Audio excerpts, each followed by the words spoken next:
Cancer రహిత ఆంధ్రప్రదేశ్ గా తీర్చిదిద్దడమే NDA ప్రభుత్వ లక్ష్యమని ఏపీ నూతన వైద్య ఆరోగ్య శాఖ మంత్రి సత్యకుమార్ అన్నారు. సచివాలయంలో ఆయన వైద్య మంత్రిగా బాధ్యతలు స్వీకరించారు. అంతకుముందు విజయవాడలోని ఇంద్రకీలాద్రిపై దుర్గమ్మను దర్శించుకున్నారు మంత్రి. 18వ తేదీలోపు విద్యార్థులు అందరికీ ఉచితంగా వైద్య పరీక్షలు చేస్తామని, రాష్ట్రమంతా క్యాన్సర్ స్క్రీనింగ్ పరీక్షలు చేయిస్తామని తెలిపారు వైద్య మంత్రి సత్యకుమార్.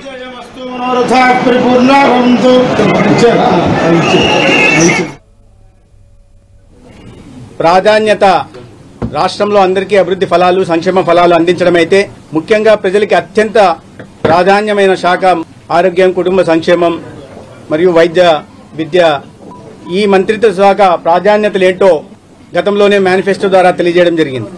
ప్రజలందరికీ కూడా అర్హులైన ప్రతి ఒక్కరికి మెరుగైన వైద్యం అందించడం, పిఎస్సీల నుంచి సిఎస్సీల దాకా ప్రతి ప్రభుత్వ ఆసుపత్రుల్లో కూడా మౌలిక సదుపాయాల కల్పన చేయడం, ప్రతి ఆసుపత్రిలో మెడికల్ ఎక్విప్మెంట్, కావాల్సిన మెడికల్ ఎక్విప్మెంట్ అందుబాటులో ఉండేలా చేయడం, గ్రామాల్లో కూడా ఆశా, ఏఎన్ఎం, విలేజ్ క్లినిక్ల ద్వారా మెరుగైన వైద్యం అందుబాటులో ఉండేలా చేయడం ఈ ప్రభుత్వ బాధ్యత.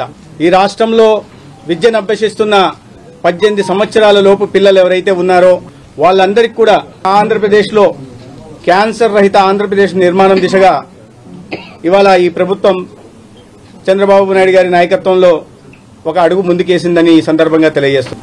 రాష్ట్రీయ బాల స్వాస్థ్య కార్యక్రమం ద్వారా స్క్రీనింగ్ చేయడం, అనారోగ్యం పాలు పడకుండా ప్రివెంటివ్ మెజర్స్ తీసుకోవడం, దాని మీద సంతకం పెట్టడం జరిగింది.